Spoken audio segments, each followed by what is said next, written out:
अस्सलाम वालेकुम नाजरीन, आप देख रहे हैं INN चैनल। मैं हूं शेख अहमद अली। इस न्यूज़ बुलेटिन में आइए नजर डालते हैं दिन भर की बड़ी खबरों पर। हैदराबाद के नल्ला गुट्टा पेट के एक शॉपिंग मॉल में बड़े पैमाने पर आग लग गई। आग ने देखते ही देखते पूरे शॉपिंग मॉल को अपनी लपेट में ले लिया। करीब 11:30 बजे लगी इस आग के साथ ही इलाके में कसीब धुआं देखा गया। इत्तला मिलने पर फायर ब्रिगेड्स के अमले ने वहां पहुंचकर आग पर काफी जद्दोजहद के बाद काबू पाया। करीब फायर ब्रिगेड की 6 गाड़ियां वहां पहुंची थी। इस दौरान इमारत पर फंसे 5 अफराद को भारी क्रेन की मदद से बाहिफाजत बाहर निकाला गया। ताहम इमारत से शदीद धुआं निकलने की वजह से इमदादी कार्रवाइयों में मुश्किलात का सामना करना पड़ा। इमारत से मुतसिल इमारतों तक धुआं फैलते ही उनमें मौजूद अफराद खौफजदा होकर बाहर निकल पड़े। इस वाक़े के साथ ही मुतसिल इमारतों से अवाम का तखलिया करवाया गया। इस वाक़े में किसी के झुलसने या फिर किसी की मौत की कोई इतला नहीं मिली। आग लगने की वजूहात मालूम ना हो सकी। ज़राए के मुताबिक इमारत की 6ठी मंजिल में पहले आग लगी और देखते ही देखते उस आग ने निचली मंजिलों को अपनी लपेट में ले लिया। इमारत में पार्चा जात के अलावा दीगर दुकानात भी हैं। कसीब धुएं की वजह से राहत कामों में काफ़ी रुकावटें पैदा हुई। धुएं के सबब फायर ब्रिगेड के 2 मुलाजिमीन की सेहत खराब हो गई, जिनको इलाज के लिए दवाखाना मुंतकिल किया गया। एहतियाती तौर पर इलाके में बरकी सरबराही मजबूत कर दी गई। इमारत के करीब मकामी अफराद को आने से रोकने के लिए बैरिकेड्स लगाए गए। 5 एम्बुलेंस गाड़ियों को भी तैयार रखा गया था। खरी में रखे सिलेंडर्स भी बाहिफाजत दूसरी जगह मुंतकिल किए गए। राहत कामों में GHMC और रेवेन्यू के अहदेदारों ने भी हिस्सा लिया। इस वाक़े की इत्तला पर रियासती वजीर तलसानी श्रीनिवास यादव ने वहां पहुंचकर सूरत हाल का जायजा लिया। उन्होंने राहत इक़दामात का मुआयना भी किया। इस मौके पर मीडिया से बात करते हुए वजीर मौसूफ ने कहा कि इस वाक़े में किसी के भी झुलसने की कोई इत्तला नहीं है। उन्होंने कहा कि इजाज़त के बगैर कायम किए जाने वाले गोदामों और सनतों के मालिकीन के खिलाफ कार्रवाई की जाएगी। इसी दौरान GHMC के DRF सरबराह के विश्वजीत ने कहा कि आग के शोले काफ़ी ज़्यादा होने की वजह से इमारत के करीब फायर इंजन के पहुंचने में मुश्किलात का सामना करना पड़ा, जिसके नतीजे में राहत कामों में ताख़ीर हुई। उन्होंने कहा कि इस वाक़े में कोई जानी नुकसान नहीं हुआ। इस इमारत के गिर जाने का खदशा है, जिसके पेश नज़र तमाम एहतियाती इक़दाम किए गए हैं।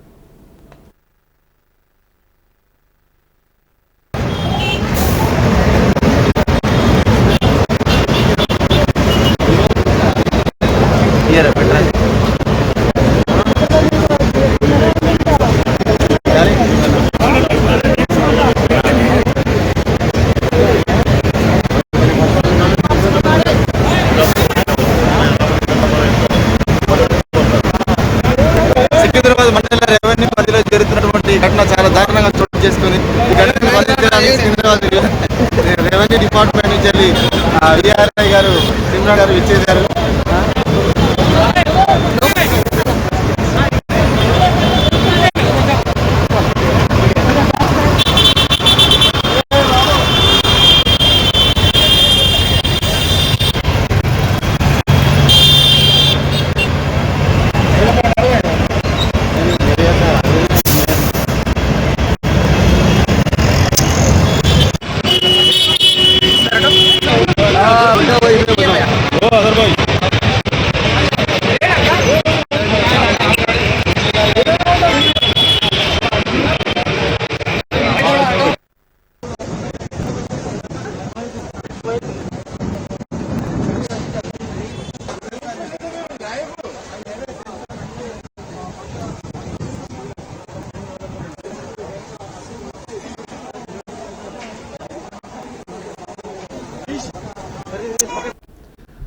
तेलंगाना में ग्रुप 2 इम्तिहानात की दरखास्तों की वसूली का आगाज हो गया। वाज़ेह है कि रियासती हुकूमत ने तेलंगाना के 783 जायदादों में ग्रुप 2 के ये जायदादें हैं, इन्हें पूरा करने के लिए नोटिफिकेशन जारी किया है। तेलंगाना पब्लिक सर्विस कमीशन ने कहा कि दरखास्तें 16 फरवरी की शाम तक कबूल की जाएंगी। OTR दरखास्त देने से पहले TSPSC को अपडेट कर लेना चाहिए। मुलाजिमत के मुतलाशियों को मशवरा दिया गया है कि वो आखिरी लम्हा तक इंतजार ना करें। हैदराबाद में इनकम टैक्स के छापे दूसरे दिन भी जारी हैं। आईटी हुक्काम मुख्तलिफ रियल एस्टेट कंपनियों के दफातर की तलाशी ले रही हैं। ये तलाशियां शहर के 50 इलाकों बशमूल बंजारा हिल्स, कुकटपल्ली और सिकंदराबाद में जारी हैं। इस मौके पर आईटी हुक्काम बैंक्स की रकमी मामलात से मुतालिक अहम दस्तावेजात की जांच कर रहे हैं। बताया जाता है कि इन दस्तावेजात को जब्त भी किया गया। इनकम टैक्स गोशवाग में मुबैना बेकायदगियों के नतीजे में इन छापों का पता चला है। प्लॉट्स की खरीदो फरोख्त के बारे में पूछगछ की जा रही है। शहर में ट्रैफिक पुलिस ने सिर्फ 12 मिनट के वक्फे में 11 किलोमीटर का रास्ता तय करते हुए एक इंसानी दिल और 2 फेफड़ों को पहुंचाया। जहनी तौर पर मुर्दा शख्स यानी ब्रेन डेड शख्स से निकालते हुए इन आज़ा को जरूरतमंद मरीजों की आज़ा की पेवंदकारी के लिए भेजा गया।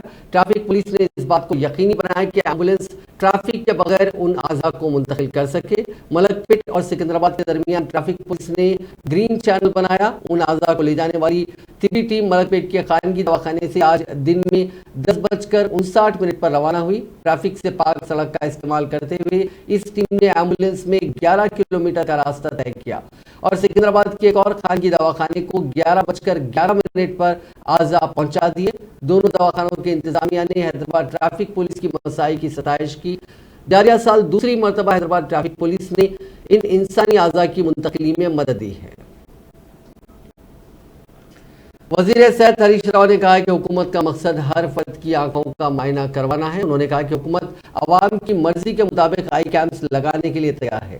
आंखों की रोशनी प्रोग्राम के दूसरे मरहले की दीगर रियासतों के वज़राए आला ने सत्ताइश की है। वज़रा हरीश राव और तलसनी श्रीनिवास यादव ने विवेकानंद कम्युनिटी हॉल अमीरपेट हैदराबाद में आई कैंप का इफ्तिताह किया। इस मौके पर खिताब करते हुए वज़ीर हरीश ने कहा कि कई रियासतें और मरकज हमारी स्कीमों पर अमल कर रहा है। पंजाब और दिल्ली में आंखों की रोशनी प्रोग्राम का आगाज तेलंगाना के लिए फख्र की बात है। उन्होंने कहा कि रियासत भर में 16,533 मराकज़ में आंखों का मुआयना किया जा रहा है। उन्होंने कहा कि इसके लिए 1500 टीमें तश्कील दी गई हैं और हर टीम में 8 अहलकार होंगे। हमने 100 दिनों में 1.5 लाख अफराद के मुआयना करने का हदफ रखा है। जरूरतमंदों को ऐनकें और अद्वियात फराहम की जाएंगी। टीमें GHMC, गेटेड कम्युनिटीज और अपार्टमेंट्स को भेजी जाएंगी। उन्होंने कहा कि इस प्रोग्राम को कामयाब बनाना चाहिए।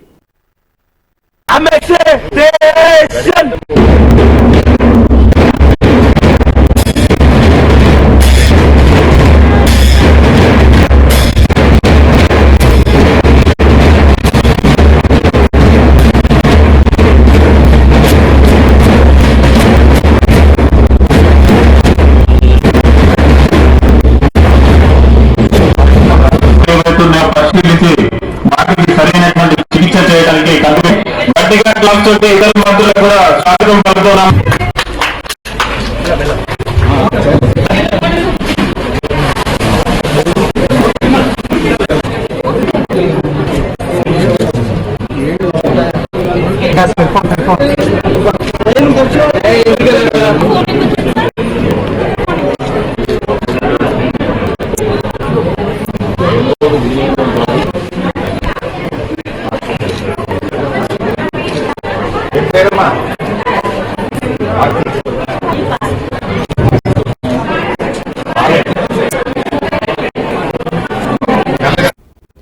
चीफ सेक्रेटरी शांति कुमारी ने एवी कॉलेज का दौरा किया और कांडी वेलुगु के सेंटर का मुआयना किया। उन्होंने मरीजों से तबादला ख्याल भी किया। बाद में उन्होंने कहा कि ये program chief minister Chandrashekar Rao के जहन की इख्तियार है, जिसका इफ्तिताह गुज़िश्ता रोज खम्मम में किया गया था।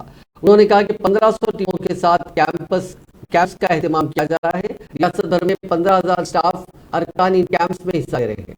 इस प्रोग्राम के पहले मरहले में साल 2018 में 1,57,00,000 अफराद के मुआयने किए गए थे। आइंदा 100 दिनों के दौरान जारी साल इस प्रोग्राम के दूसरे मरहले में साबिक़ा रिकॉर्ड से आगे बढ़ने के काम किए जाएंगे। उन्होंने कहा कि मरीजों को रिकॉर्ड वक्त में मियारी खिदमत फराहम की जाएंगी और मरीजों के इंतजार के वक्त को कम किया जाएगा। उन्होंने आवाम से अपील की कि वो इससे इस्तेफादा करें। उन्होंने कहा कि पहले मरहले में कई ज़ईफ अफराद बशमूल ख़वातीन ने इस सहूलत से इस्तेफादा हासिल किया था। सेक्रेटरी महकमे सेहत व ख़ानदानी बहबूद Syed Ali Murtaza Rizvi, commissioner GHMC Lokesh Kumar, commissioner सेहत व ख़ानदानी बहबूद श्वेता मोहंती और दीगर ओहदेदार इस मौके पर मौजूद थे। वज़ीर दाखिला मोहम्मद महमूद अली ने कहा है कि आंख कुदरत का अनमोल तोहफा है, इसकी हिफाजत और देखभाल करना हमारी जिम्मेदारी है, वरना कुदरत के नज़ारों और खुशियों भरी जिंदगी से महरूमी होगी। वज़ीर दाखिला ने आज शालीबंडा, जामे निज़ामिया और गौलीपुरा हलकों के कंडी वेलुगू के मराकज़ का मुशाहिदा किया। उसके बाद मीडिया से बात करते हुए उन्होंने कहा कि हुकूमत तेलंगाना ने साल 2018-19 में कंडी वेलुगू प्रोग्राम को कामयाबी से मुनक्किद करवाया था, जिसमें लाखों लोगों ने अपनी आंखों का मुआयना करवाया और ऐनकें हासिल की। इस मरतबा 18 जनवरी को वज़ीर आला KCR ने खम्मम जिले से कंडी वेलुगू 2 का आगाज किया, जिसमें केरला, दिल्ली, पंजाब के वज़ीर आला और उत्तर प्रदेश के साबिक वज़ीर आला ने भी शिरकत की। वज़ीर दाखिला ने कहा कि इस स्कीम की शुरुआत 18 जनवरी से हुई, जो 30 जून तक जारी रहेगी।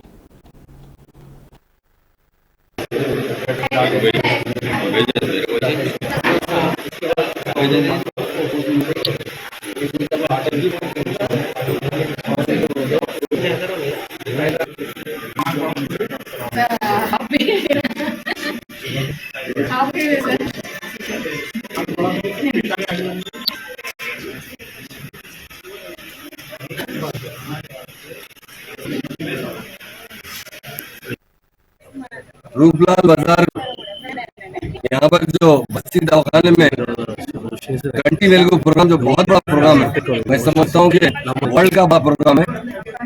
सारे तेलंगाना में सेकंड फेज चल रहा है। सेकंड फेज में CM साहब ने बहुत अच्छी तरीके से प्रोग्राम करने की हिदायत दी है और आज हैदराबाद के अंदर टोटल 115 टीम काम कर रहे हैं और सारे हैदराबाद के लोगों को घर घर जाकर और जो सेंटर कायम किए गए हैं वहाँ बुलाकर उनकी आंखों को चेक किया जा रहा है। यहाँ आंख बहुत अहम चीज होती है और आज उसके लिए हमारे हरदिल अजीज MLA मुमताज अहमद खान साहब और हमारे कारपोरेटर मुजफ्फर साहब और बहुत से TRS के और MIM के खातिन यहाँ मौजूद हैं और हमारी डॉक्टर अम्मा शिल्पा निश्ची जो वहाँ की इंचार्ज है, वो लोगों को खास तौर से SPH के अंदर SPH जंगमपेट है, जहाँ तक हो सके हुकूमत ये चाहती है कि लोगों के आंख अच्छे रहे। आंख बहुत अहम चीज होती है और ये मैं समझता हूँ हिंदुस्तान में किसी स्टेट में काम नहीं किया जा रहा है। कल 18 तारीख को ऑनरेबल CM साहब ने इसका इनाग्रेशन किया और तमाम जितने मिनिस्टर्स है, जितने MLAs है, 119 कॉन्स्टिट्यूंसी में काम चल रहा है और हैदराबाद में चूंकि बहुत बड़ी आबादी है, यहाँ पर तकरीबन 42 से 43 लोगों को टेस्ट करने का एक टारगेट मुकर्रर किया गया है। उसके लिए मैं ऑनरेबल मिनिस्टर हरीश राव साहब का भी शुक्रिया अदा करता हूँ, CM साहब का भी, और बहुत अच्छा प्रोग्राम अच्छी तरीके से करेंगे और ये पूरी जिम्मेदारी खासतौर से हमारे MLAs और कारपोरेट्स पर की गई है ताकि लोगों की अच्छी तरीके से सेवा हो सके। और जो लोग गरीब लोग हैं, दवाखाना जाना उनके लिए बड़ा महंगा होता है और टेस्ट कराने के लिए काफी पैसे खर्चा होते हैं, ऐनक खरीदने के लिए भी पैसा खर्चा होते हैं और यहाँ पर नंबर टेस्ट किया जा रहा है और ऐनक जो नंबर लगता है उसकी ऐनक दी जा रही है। अगर किसी को आँख की कोई बीमारी है उसका इलाज किया जा रहा है और किसी को कैटरेक्ट का ऑपरेशन है तो मुकम्मल तरीके से हुकूमत की तरफ से उनका यहाँ से ट्रांसपोर्ट भी मुहैया किया जा रहा है और बड़े बड़े दवाखानों में जहाँ पर सरकारी दवाखाने और खानगी दवाखानों से कॉन्ट्रैक्ट किया गया है वहाँ अच्छे से अच्छा उसका कैटरेक्ट का ऑपरेशन किया जा रहा है। इसके लिए मैं CM साहब का शुक्रिया अदा करता हूँ और हमारे यहाँ के मुकामी MLA मुमताज अहमद खान साहब और कारपोरेटर साहब मुजफ्फर साहब तो उनका शुक्रिया अदा करता हूँ। ये लोगों ने बड़ी जुताजू करते हुए इस प्रोग्राम को कामयाब करने की कोशिश करें। मैं तमाम MLAs और कारपोरेटर से यही गुजारिश करता हूँ कि आप अपने एरिया में खासतौर से पब्लिसिटी अच्छा कीजिए, लोगों को अपने मैसेज पहुंचना जरूरी है और बहुत अच्छा कंप्यूटराइज तरीके से इसका इंतजाम किया गया है और हमारे पास डॉक्टर्स के अलावा अच्छा स्टाफ और नर्सेज भी है, आशा वर्क। वज़ीर इंडस्ट्रीज व IT KT रामाराव ने कहा है कि आलमी तंजीम सेहत की जानिब से तैयार की जाने वाली mRNA वैक्सीन की तैयारी का सेंटर तेलंगाना में कायम होने जा रहा है। स्विट्जरलैंड के डावोस में जारी वर्ल्ड इकोनॉमिक फोरम के इजलास में शिरकत के दौरान एक बैनुल अक़वामी न्यूज़ चैनल को दिए गए इंटरव्यू में वज़ीर इंडस्ट्रीज व IT KTR ने इस बात का इंकशाफ किया। उन्होंने कहा कि तेलंगाना हुकूमत ने सनतों के क़याम को आसान बनाया, इसके लिए बड़े पैमाने पर बुनियादी सहूलतों को फराहम किया जा रहा है। इसके नतीजे में कई सनतकार तेलंगाना में सरमायाकारी को अव्वलीन तरजीह दे रहे हैं। इस वजह से रियासत में रोजगार के भी मौक़ों में इजाफा हुआ। वज़ीर मौसूफ ने कहा कि कोरोना वायरस के वबा के दौरान मुख्तलिफ ममालिक में सेहत के शोबे में पाए जाने वाली खामियों की निशानदही हुई। उन्होंने याद दहानी कराई कि कोरोना की वबा के दौरान अमेरिका के शहर न्यूयॉर्क के गवर्नर ने इस बात का इंकशाफ किया था कि उनके पास दरकार वेंटिलेटर्स नहीं है। अगर हम इस बात का जायजा लेते हैं तो लाइफ साइंस के शोबे में मजीद तरक्की देने की जरूरत है। उन्होंने कहा कि दुनिया में दी जाने वाली मुख्तलिफ वैक्सीन का 1/3 वैक्सीन तेलंगाना में तैयार होता है। इसके अलावा तेलंगाना में 40% अद्वियात की तैयारी होती है। उन्होंने बताया कि mRNA वैक्सीन की तैयारी के मामले में वर्ल्ड हेल्थ ऑर्गेनाइजेशन से मुशावरत की गई और WHO ने भी तेलंगाना में mRNA वैक्सीन की तैयारी के सेंटर को कायम करने में दिलचस्पी दिखाई है। वजीर पंचायत राज रवली दयाकरण ने कहा कि गुज़िश्ता रोज कम्म में मुनक़िदा BRS के जलसे आम में आवाम की कसीर तादाद को देखकर अपोजिशन कांग्रेस और बीजेपी परेशान है। हनमकोंडा में मीडिया से बात करते हुए वजीर पंचायत राज ने कहा कि तेलंगाना में अब तक का ये पहला जलसे आम था जिसमें लाखों की तादाद में आवाम ने शिरकत करते हुए उसे मिसाली बनाया। इस जलसे आम में मुख्तलिफ सियासी जमातों के कौमी कायदीन की शिरकत से भी कांग्रेस और बीजेपी खायफ है, क्योंकि चीफ मिनिस्टर चंद्रशेखर राव ने कौमी सतह पर जो तहरीक शुरू करने का आज़म किया, इससे मुख्तलिफ जमातों की तायद हासिल हो रही है। उन्होंने कहा कि इस जलसे आम के बाद ये वाज़ेह हो गया कि मुल्क भर के किसानों को इंसाफ दिलाने के लिए आगे आने वाले KCR वाहिद शख्सियत है। दयाकरण ने कहा कि वज़ीर आज़म नरेंद्र मोदी मुल्क के अवाम के साथ सौतेला सलूक कर रहे हैं और तेलंगाना के चीफ मिनिस्टर रियासती नहीं बल्कि मुल्क के अवाम बिलखुसूस किसानों के साथ हमदर्दी का इजहार करते हुए उनके वालिदैन का रोल अदा कर रहे हैं। ఎమ్మెల్యే నిన్న మీటింగ్ ఖమ్మంలో బీఆర్ఎస్ ఆవిర్భావ సభను విజయవంతం చేసిన ఖమ్మం జిల్లా, మహబూబాబాద్ జిల్లా, సూర్యాపేట జిల్లా, కొత్తగూడెం కూడా కొంత పట్టు వాళ్ళందరికీ కూడా కృతజ్ఞతలు, ధన్యవాదం చేస్తున్నాం. రాష్ట్రం నుంచి ముఖ్య నాయకులు కూడా తరలి రావటం జరిగింది.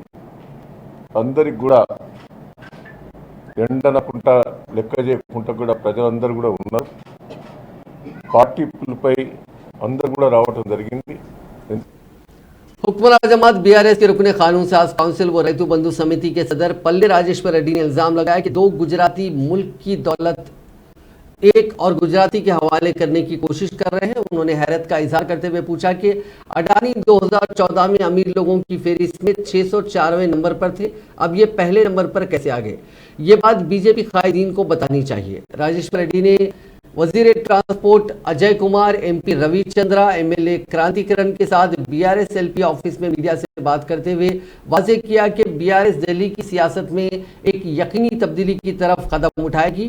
BRS तेलंगाना की तरह पूरे मुल्क में मुफ्त बिजली फराहम करेगी। उन्होंने इल्जाम लगाया कि बिजली के शोबे को अडानी से जोड़ने की साजिश हो रही है। हम मुलाजिमीन के साथ मिलकर इसका मुकाबला करेंगे।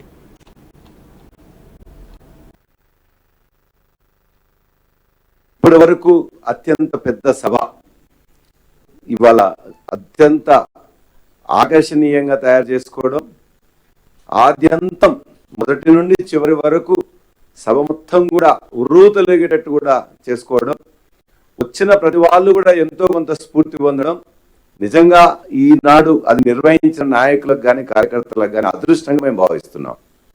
కాబట్టి అక్కడున్న ముందుగా వారు చెప్పారు, అందరికీ ఇందులో పాత్రదారులు, సూత్రధారులు, శ్రమ చేసిన వాళ్ళు, పార్టీ నాయకుల నుండి కార్యకర్తల వారికి వారందరికీ కూడా శిరస్సు వంచి రాజ్యసభ సభ్యులు వద్దిరాజు రవిచంద్ర గారు, పార్థసారథి రెడ్డి గారు, దాంతో పాటుగా శాసనసభ్యులు కందాల ఉపేంద్ర రెడ్డి గారు, లావుడియా రాముల నాయక్ గారు, సండ వెంకట వీరయ్య గారు, మెచ్చా నాగేశ్వరరావు గారు, విప్ గారు, రేగా కాంతారావు గారు, వర్మ వెంకటేశ్వరరావు గారు, హరిప్రియ గారు, అలాగే MLC గారు తాతా మధు గారు, జెడ్పీ చైర్మన్ గారు, లింగాల కమలరాజు గారు, పాలేరు ఎమ్మెల్యే గారు, కందాల ఉపేంద్ర రెడ్డి గారు, దాంతో పాటుగా ఇతర నియోజకవర్గాల బాధ్యులుగా మరి ఇన్ఛార్జి చూసిన బాలసాని లక్ష్మణ్ గారు, మాజీ శాసన మండలి సభ్యులు, దాంతో పాటుగా ఉమ్మడి జిల్లా నుంచి ప్రతి నియోజకవర్గంలో కూడా జెడ్పీటీసీలు, ఎంపీపీలు, అలాగే మండల పార్టీ అధ్యక్షులు, టౌన్ పార్టీ అధ్యక్షులు, దాంతో పాటుగా ఖమ్మం నియోజకవర్గంలో బాధ్యతలు చూసిన నాయకులు, దాన్ని మమ్మల్ని వెనుక ఉండి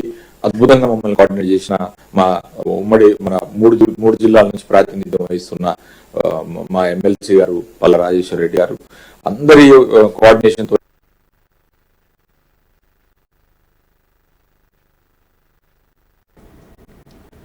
तमिलनाडु से ताल्लुक रखने वाले वफद ने रियासत की दलित बंधु स्कीम की सताइश की। इस वफद में अरकान असेंबली और ओहदेदार भी शामिल थे, जिन्होंने समाज के मुख्तलिफ तबकात के मफाद में अमल आवरी की जाने वाली बहबूदी स्कीमात की भी सताइश की। 6 रुकनी दौरा कुनिंदा टीम, जिनमें 2 अरकान असेंबली भी शामिल है, उन्होंने करीमनगर पहुंचकर दलित बंधु स्कीम पर अमल आवरी का जायजा लिया। अपने 2 रोज़ा मुतालियाती दौरे के दौरान इस वफद ने पहले दिन जुमेरात को करीमनगर के मुख्तलिफ यूनिट्स का दौरा किया। इस टीम ने वजीर सिविल सप्लाईज गंगुला कमलाकर से भी मुलाकात की, जिन्होंने टीम को दलित बंधु स्कीम के तहत दलितों को पहुंचाए जाने वाले फायदे की तफसीलात से वाकिफ करवाया। इस स्कीम के नजरिए से मुतासिर होकर अरकान असेंबली में रियासत में दलितों को बाइख्तियार बनाने के लिए तेलंगाना हुकूमत के साथ साथ चीफ मिनिस्टर चंद्रशेखर राव की मसाई की सताइश की। उन्होंने ख्याल जाहिर किया कि दलित बंधु के अलावा आवाम की बहबूद के लिए तेलंगाना में तमाम स्कीमात पर अमल किया जा रहा है, जो बेहतर है। रियासती गवर्नर डॉक्टर तमिलिसाई सौंदरराजन ने सेहत इंसानी के लिए नर्सेज की खिदमात की सताइश करते हुए कहा कि नर्सेज हॉस्पिटल के लिए रीढ़ की हड्डी की हैसियत रखती हैं और डॉक्टर सिर्फ तशखीस तक महदूद होते हैं, जबकि नर्सेज मरीज को सेहतियाब करने तक अपनी खिदमात बगैर किसी सिला और सताइश के अंजाम देती हैं। गवर्नर ने आज महिला दीक्षिता समिति कॉलेज ऑफ नर्सिंग के पहले कॉन्वोकेशन में 600 तरबियत याफ्ता ग्रेजुएट से खिताब करते हुए नर्सेज को मशवरा दिया कि वो खिदमत खल्क को अपनी जिंदगी का मकसद बनाए। गवर्नर ने कहा कि शोबे इतिक से वापसगी पर फख्र है, जिसके बायस उन्हें रूहानी सुकून नसीब होता है। कॉन्वोकेशन से विनोद कुमार अग्रवाल, साबिक स्पेशल चीफ सेक्रेटरी हुकूमत तेलंगाना, और सरोज बजाज, सदर महिला दीक्षिता समिति ने भी खिताब किया।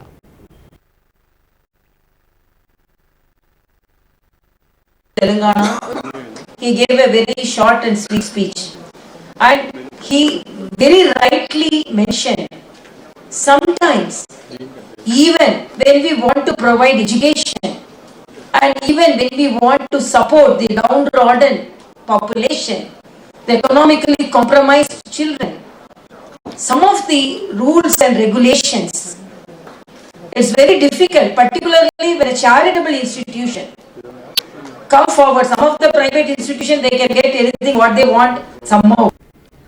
मुमताज़ आलिम दीन मौलाना सलमान नदवी ने मुसलमानों को मशवरा दिया कि वो मनफी सोच तर्क करें, खासकर वज़ीर आज़म नरेंद्र मोदी के एक हाथ में कुरान और दूसरे हाथ में कंप्यूटर की बात को मुस्बित अंदाज में ले। साबिक रुकन मुस्लिम पर्सनल लॉ बोर्ड मौलाना नदवी ने आज हैदराबाद में राशिद शरीफ सदर south India Muslim personal law board के हमरा मीडिया से बात करते हुए कहा कि मुस्लिम पर्सनल लॉ बोर्ड अपने क़याम के मकसद के हुसूल से कासिर हो गया। मौलाना नदवी ने मुसलमानों को मशवरा दिया कि वो शरीयत के तहफ़्फ़ुज़ और निफाज के लिए मुत्तहिद होकर जद्दोजहद करें। जाए कि सबके हाथ में एक हाथ में कुरान हो और एक हाथ में साइंस हो। अगर ये निजाम शुरू कर दिया जाए, मैं कहूँगा मोदी जी ने दिया है, क्या कह रहे हैं, इसका मतलब होगा कि मोदी जी वही कह रहे हैं जो सर सैयद अहमद खान रहमतुल्लाह अलैह ने कहा था और जो तमाम मुफक्किरीन कहते रहे। इसलिए हम हिंदुस्तान में एक बहुत बड़ी तब्दीली आपस के इत्तेफाक से ला सकते हैं, उनको मुबारक हो, लेकिन हम मुतफिक नहीं है। हैदराबादी की सरजमीन पर हमने अपने अदम इत्तेफाक का इजहार किया था, लेकिन आज हम उसके मुकाबले में कोई ग्रुप नहीं बनाने जा रहे हैं। हमारा हमेशा का मुतालबा रहा है कि जब भी हम बात करेंगे तो कुरान की बात करेंगे और कुरान हमको शरीयत की दावत देता है। बहुत अच्छी बात कही आपने कि जब अच्छा सिविल कोड आएगा तो बलात्कारियों को जो सजा मिलेगी। वालों का जहाँ केस है उसमें जो यहाँ पर किया गया बिल्कुल गलत किया गया। हमारी तरफ से इस सिलसिले को कायम रखना चाहिए, मुतालबा करें कि उनको जो सजा मिले। जो मैं सुनता था कि भाई किसी मौलाना को बुलाने के लिए बता कि कुछ करना पड़ता, कुछ टिकट देना पड़ता। आज अल्लाह का इतना बड़ा मेरे पे एहसान है कि जितने लोग आए हुए अपने खर्चे पे आए हुए, जज्बे के साथ आए हुए, तो मैं तमाम का शुक्रिया अदा करता हूँ। और ऐसे में खास करके हमारे ग्रैंड मुफ्ती अबूबकर साहब जो थोड़ा अलील है, उनके लिए दुआ के लिए हमारे उस्मान साहब की खास दुआ दे सकते। सिर्फ आज का एजेंडा से मुत्तहिद करना है, जो ये लोगों को देखे, जो हिम्मत आई है मुझमें, इंशाल्लाह आगे फिर एक बहुत जल्द से जल्द एक मीटिंग आपके साथ होगी, उसके बाद एजेंडा बताऊंगा। हमारे ग्रैंड मुफ्ती साहब के दामाद जो है आए हुए हैं वहां से 2 हैदराबाद डीसीसी के सदर समीर वलीउल्लाह ने आज टीपीसीसी के तर्जुमान सैयद निजामुद्दीन के हमरा मुमताज़ आलिमुद्दीन मौलाना सलमान नदवी से मुलाकात की। इस मौके पर कौमी और रियासत की सियासी हालात पर भी बातचीत हुई। मौलाना नदवी ने कहा कि कांग्रेस ही मुल्क में वाहिद सियासी मुतबादिल है। कवर करें, इसमें कोई शक नहीं है कि हिंदुस्तान में अगर कोई मुतबादल बीजेपी का हो सकता है तो वो सिर्फ कांग्रेस है, और कांग्रेस को ये हैसियत अपनी वापस हासिल करनी चाहिए। मैं ये बात मुसलसल कहता और पैगाम पहुंचवाता रहा राहुल जी को भी और कि जरूरत है कांग्रेस की ओवरहालिंग की, इसकी जिसको हम तजदीद भी कहते हैं या उसको कह दीजिए अपटूडेट करना हो, मॉडर्नाइज करना।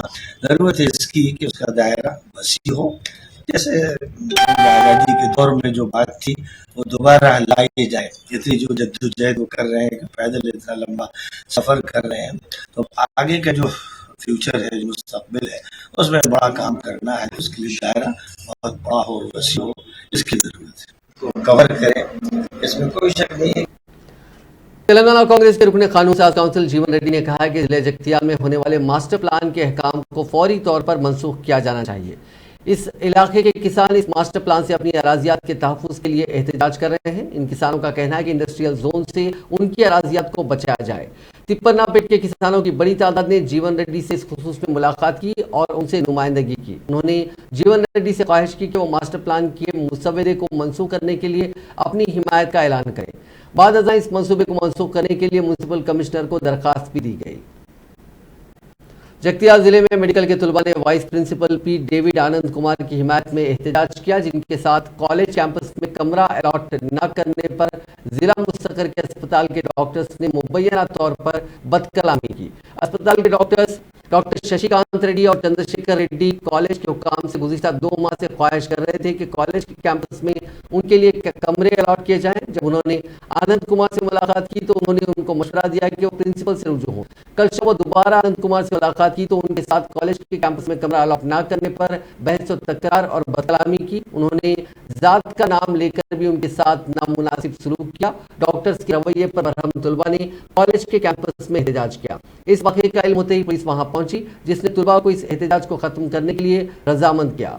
दूसरी तरफ वाइस प्रिंसिपल ने पुलिस में शशिकांत और चंद्रशेखर रेड्डी के खिलाफ शिकायत दर्ज करवाई। जिले जगतियाल में पुलिस के ऑक्टोपस दस्ते के साथ साथ सीआरपीएफ के जवानों ने जिले के कुडागट्टू इलाके की मंदिर के करीब तमसीली मशक की। इस अचानक तमसीली मशक को देखकर मंदिर में दर्शन के लिए आने वाले अफराद और मकामी अफराद हैरत ज़दा रह गए, जिन्होंने समझा कि इस इलाके में एनकाउंटर पेश आया। ताहम मकामी अवाम के साथ साथ श्रद्धालुओं ने उस वक्त राहत की सांस ली जब उन्हें पता चला कि ये उन अहलकारों की तरबियत का हिस्सा है। इस मशक में जगतियाल के डीएसपी की क़यादत में 120 अहलकारों ने हिस्सा लिया। बॉलीवुड के मशहूर अदाकार सोनू सूद ने तेलंगाना के जिले सिद्दीपेट का दौरा किया। जिले के चिल्मी तांडा में उनकी एक मदाह की जानिब से बनाई गई उनकी मंदिर को देखने के लिए वो पहुंचे, जिस पर उनका इस्तकबाल कबायली रिवायत के मुताबिक किया गया। उनका एक वीडियो भी वायरल हो गया, जिसमें दिखाया गया कि अदाकार खुली कार में सवार हैं और उनके मद्दाह इस गाड़ी के तरफ चल रहे हैं। वो मद्दाहों के इस्तकबाल का जवाब हाथ हिलाकर दे रहे हैं। उन्होंने इस मौके पर मीडिया से बात करते हुए मसरत का इजहार किया। उन्होंने कहा कि 2 साल पहले उनके मद्दाह ने उनका मंदिर यहाँ बनाया था, इसलिए वो उन्हें प्यार देने वाले इन गाँव वालों का शुक्रिया अदा करना चाहते हैं। आज उनकी आमद के मौके पर गाँव वाले जमा हुए, जिस पर उनसे इजहार तशक्कुर किया। उन्होंने साथ ही कहा कि आंध्रा और तेलंगाना के हर फर्द के लिए वो जिंदगी भर 24 घंटे दस्तयाब रहेंगे। हैदराबादी नस्ल तरुणा मिल्लर अमेरिका की रियासत मेरीलैंड की लेफ्टिनेंट गवर्नर बन गई। इस तरह उन्होंने एक तारीख रकम की। मिल्लर पहली हिंदुस्तानी अमेरिकी सियासतदान हैं जिन्होंने इस अहम ओहदे का हलफ लिया। 58 साल मिल्लर, जो मेरीलैंड के ऐवान नुमाइंदगान की साबिक रुकन है, उन्होंने रियासत की 10वीं लेफ्टिनेंट गवर्नर के तौर पर जायजा हासिल कर लिया। आपको मिलर के बारे में बता दें कि ये लोग, इनका खानदान उस वक्त अमेरिका मुंतकिल हो गया था जब वो 7 बरस की थी। वो पेशे से इंजीनियर हैं। सिर्फ 900 रुपए की खर्च की वापसी के लिए हुए झगड़े के बाद एक कचरा चुनने वाले का कत्ल कर दिया गया। ये वारदात शहर हैदराबाद के नूरी नगर बंदलागुड़ा में पेश आई। पुलिस के मुताबिक मकतूल की शिनाख्त 40 साल शिवा के तौर पर की गई, जिसने मुलजिम राजू को चंद दिन पहले 900 रुपए का कर्ज दिया था। ताहम राजू ने कर्ज की रकम वापस नहीं की। गुज़िश्ता रोज राजू, शिवा और उसकी बीवी सुजाता ने शराब नौशी की, जिसके बाद कर्ज की रकम की अदायगी के मामले पर हुए झगड़े के दौरान राजू ने शिवा के सर पर बड़ा पत्थर डाल दिया, जिसके नतीजे में वो बरसरे मौका हलाक हो गया। इत्तला मिलते ही पुलिस वहां पहुंची, जिसने इस खुसूस में एक मामला दर्ज करके जांच शुरू कर दी। नाजरीन, इस न्यूज बुलेटिन में बस इतना ही। आप देखते रहिए INN चैनल।